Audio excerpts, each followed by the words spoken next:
Hello, boys and girls. Welcome to Lullaby Bedtime Stories. This is Reverend Shirley. Welcome to our bedtime story entitled The Tale of Two Wicked Cities.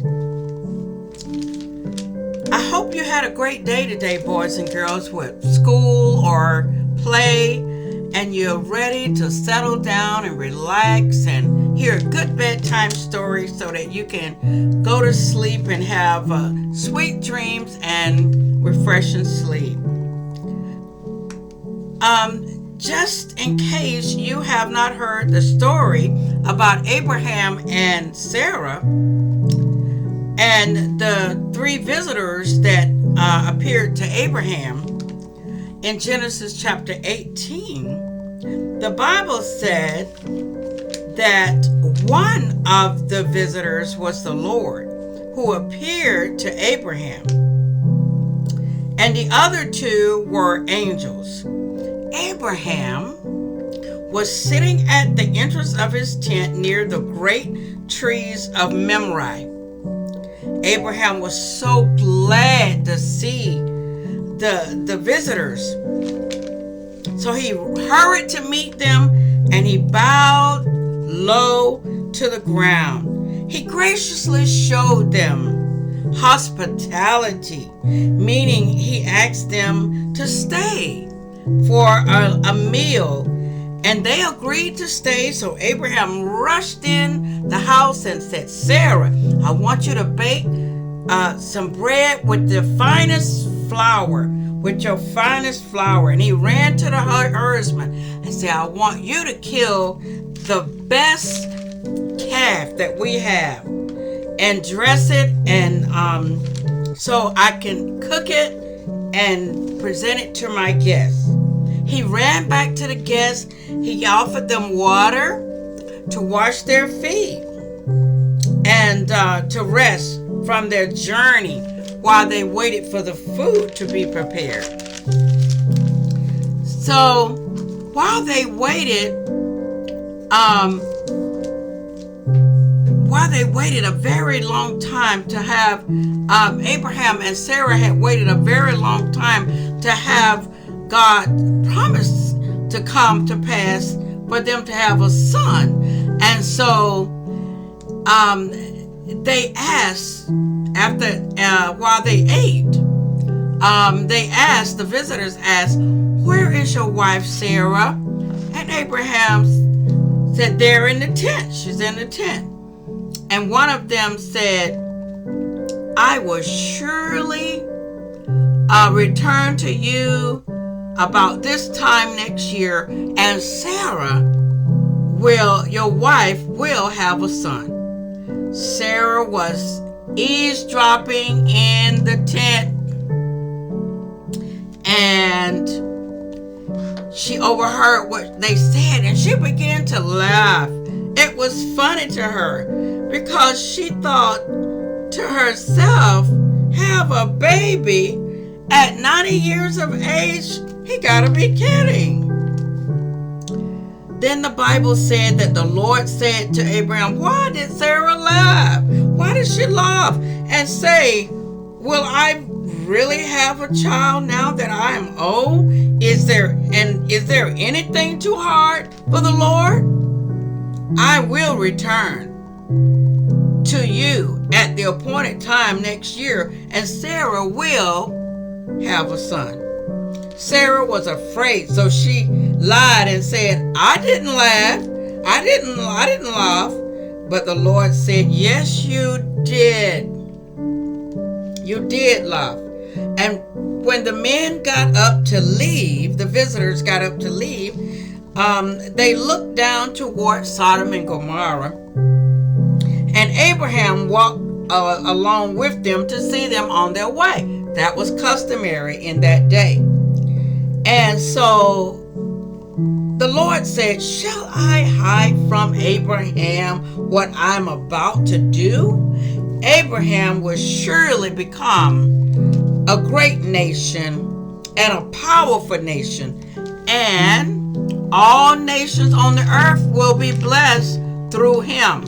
For I have chosen him, so that he will direct his children and his household after him to keep the way of the Lord by doing what is right and just, so that the Lord will bring about for Abraham what he has promised him. Then the Lord said, the cry against Sodom and Gomorrah the outcry is so great, and their sin is so grievous, that I will go down and see if what they have is as bad as the outcry that has reached me. If not, I will know. Then the two angels turned away and went toward Sodom and Gomorrah. But Abraham, standing before the Lord, then Abraham approached the Lord, and he said, will you sweep away the righteous with the wicked? What if there are 50 righteous people in this city? Will you really sweep it away and not spare the city for the sake of 50 righteous people in it? Far be it from you, Lord. Far be it from you to do such a thing, to kill the righteous with the wicked, treating the righteous with the wicked, and treating the righteous and the wicked alike. Far be it from you, Lord. For will you not, the judge of all the earth, do right? The Lord said to Abraham, if I find 50 righteous people in the city of Sodom, I will spare the city. I will spare the whole city for their sake. Then Abraham spoke up and said, now that I'm so bold to speak to the Lord, though I am nothing but dust and ashes, what if you find 45 righteous people in the city, Lord? Will you destroy the whole city for lack of 5 people? The Lord said, if I find 45 there, I will not destroy. Again, Abraham asked the Lord to spare the city for 40 people. Then he asked the Lord to spare the city for 30 people. And then he asked the Lord to spare the city for 20 people, 20 righteous people. And the Lord said, I will not destroy this city for 40, 30, or 20 righteous people. Finally, Abraham said, Lord, please don't be angry with me for asking, but what if you find only 10 righteous people? Will you destroy the city for the sake of 10 righteous people? And the Lord said, I will not destroy this city. I will not destroy it. When the Lord had finished speaking with Abraham, he left Abraham, and Abraham returned to his home. The two angels arrived at Sodom in the evening, and Lot, Abraham's nephew, remember Lot had separated from Abraham. They separated, okay? And Lot was sitting in the gateway, at the city gateway, okay? And when he saw the angels coming, he ran to them to greet them, and he bowed down low like Abraham did. And then he showed them hospitality just like Abraham did. He offered them water to wash their feet. He offered them to stay for dinner with him and his family. And so, and they said, yes, we will stay for dinner with you and your family. So after dinner, Lot, after Lot, his wife, and the two daughters had eaten, the angels said they were going to go and stay in the city square. But Lot said, don't do that. Don't do that. Sodom and Gomorrah is a dangerous place. You do not want to go and stay in the city square. Stay here with me. Stay here with me and my family. And so they agreed to stay with Lot and his family. And so so while they were there, the Bible says that men came and knocked on Lot's door. Men from all over Sodom came and knocked on Lot's door, and they wanted the men to come out. They didn't know that there were two angels, but anyway, and Lot went outside to talk with them. Say, no, guys, no, y'all go on about your business. Go away, go on back home and everything. You don't want to do whatever you're planning on doing here. And they wouldn't go, and they tried to break the door down. And so the angels went to the door and grabbed Lot and pulled him back in and shut the door. And the angels then made all those men that came to do harm to the angels. The angels struck them with blindness so that they couldn't see how to find the door. So early the next morning, the angels took Lot, his wife, and their two daughters, and they led them out of the city quickly, because God, the Lord was going to rain down his judgment upon the city of Sodom and Gomorrah. So they was on their way out the city. The angels had them by the hand, leading them quickly out of the city. And the angel said, do not look back, do not look back, do not look back. And so they was going out of the city, but guess who couldn't help but look back? Lot's wife looked back.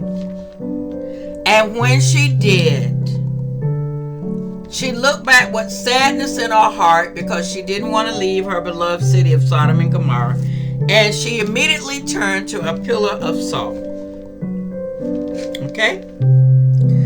So Lot asked if he could go to the nearest city, the nearest town of Zoar, which was a small town not far away. And by the time Lot reached Zoar, the sun had risen. The sun had risen over the land. Then the Lord began to rain down burning sulfur on Sodom and Gomorrah.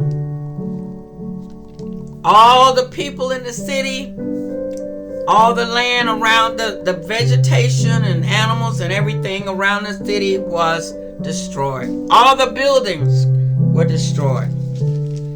And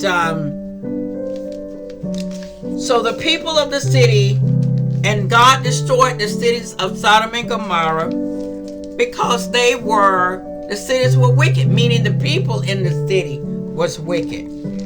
They did not love God, boys and girls. They did not serve him, and they did not obey him. Matter of fact, they really didn't want anything to do with God. Okay? They didn't want anything to do with God.